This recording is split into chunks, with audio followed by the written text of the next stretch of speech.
guys, welcome to Ghetto Girl Eats cooking show, and I'm back making another one of my signature dishes which went viral on Instagram, about 4 million views, and everybody and their mama has so much to say about it. So I am going to be actually making it with y'all today. This dish should take no more than about 30 minutes, so let's get right into it. We are going to just put us some flour down like a real little pizza shop. They don't look right. Ooh, Jesus. There's gonna be so many comments talking about my hair, y'all. I don't want to hear it. This is my kitchen, and baby, I'm going to be a badass bitch in the kitchen. I'm not pulling no hair up. What if my man come in and see me like I want to be looking cute? Ain't this giving real chef though? You rolling this bread out right before your man come home from work, and he like, oh my God, babe. And you like, yes, I made this from scratch. All right, so then you're gonna take that dough and put it on a pizza pan. You don't have to be extra gentle with the dough. So you always want to roll your dough out bigger than the actual pizza pan, because the rest of the dough is going to be your little crust.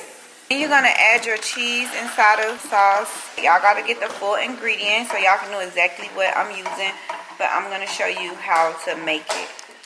You're going to take your Ghetto Girl Eat seasoning. I swear I put this shit on everything. And season up your sauce, because this sauce got to be seasoning. How you going to have sauce without no seasoning? And look at that sauce. Like, look at it already. Okay, so now that my chicken is cooked perfectly, I'm going to just chop it up really good in like little diced pieces. Looks so good. It's so juicy, y'all. Oh my God. This is just beyond me. And you want to make sure that you get some real good small pieces.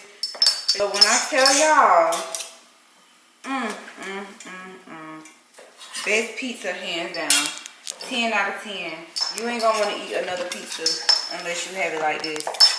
So now I'm putting a little bit of spinach on there. Depends on, like, for the spinach lovers, so y'all really like spinach, you like it a little bit. It's up to y'all how much spinach y'all put on y'all pizza. Lastly, what you want to do is you want to take some melted garlic butter. Oh shit.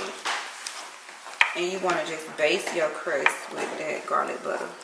So when y'all eating this pizza, please eat the crust, because baby, it's good, baby. Probably one of the best parts of the pizza. Look at that. Look at all that butter. Look at that.